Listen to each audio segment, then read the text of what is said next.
Димитар Ковачевски, Зоран Заев, Миле Зечевиќ, Оливер Спасовски. 4 имиња, 4 клана во СДСМ, а една иста цел – директорското место во АНБ. Утре конечно ќе се знае кој ќе ја добие ова внетрепартиска битка за националната безбедност. Според информациите кои ги објави опозицијата, веќе 6 месеци овие 4 клана се борат за местото на Виктор Димовски, кој утре конечно заминува од Агенцијата за национална безбедност. За неговото заминување се чекаше повеќе од еден месец по објавувањето на големиот скандал со украинскиот олигарх Олександар Онишченко. Димовски не е единствениот проблем на АНБ, таа повеќе од една година е безнадлежен за раководење со внатрешната контрола.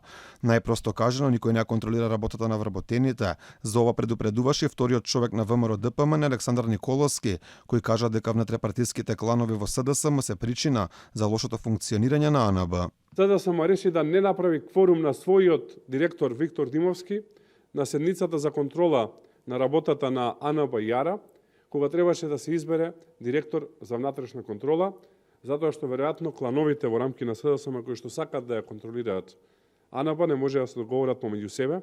Така АНБ 14 месеци нема директор за внатрешна контрола и никој не го спроведува контролирањето во АНБ, иако тоа е клучен сегмент. Димовски заминува, но нема да биде казнет за случајот со Онишченко, туку ќе добие награда, ќе се пресели во Париз на позицијата македонски амбасадор во Франција. Самиот тој веќе се амнестираше од одговорност за големиот скандал кој доведе до барање за негова оставка. Вината ја префрли врз обични службеници во АНБ, а тој иако директор не чувствувал макар и морална одговорност. Поставен е систем така како што треба. Ние ќе го преиспитаме системот уште еднаш дали има некаков недостаток.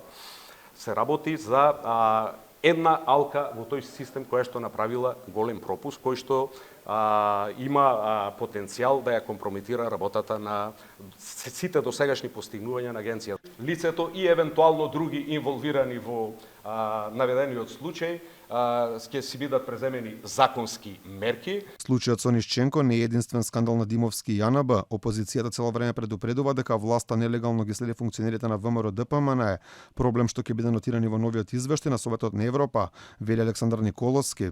Опозицијата порача дека скандалите кои директно подкопуваат националната безбедност на државата не смеат да завршат само со одговорност кај обични службеници, туку дека треба да одговарат и функционерите од власта, во прв ред Димовски и министерот за внатрешни работи Оливер Спасовски.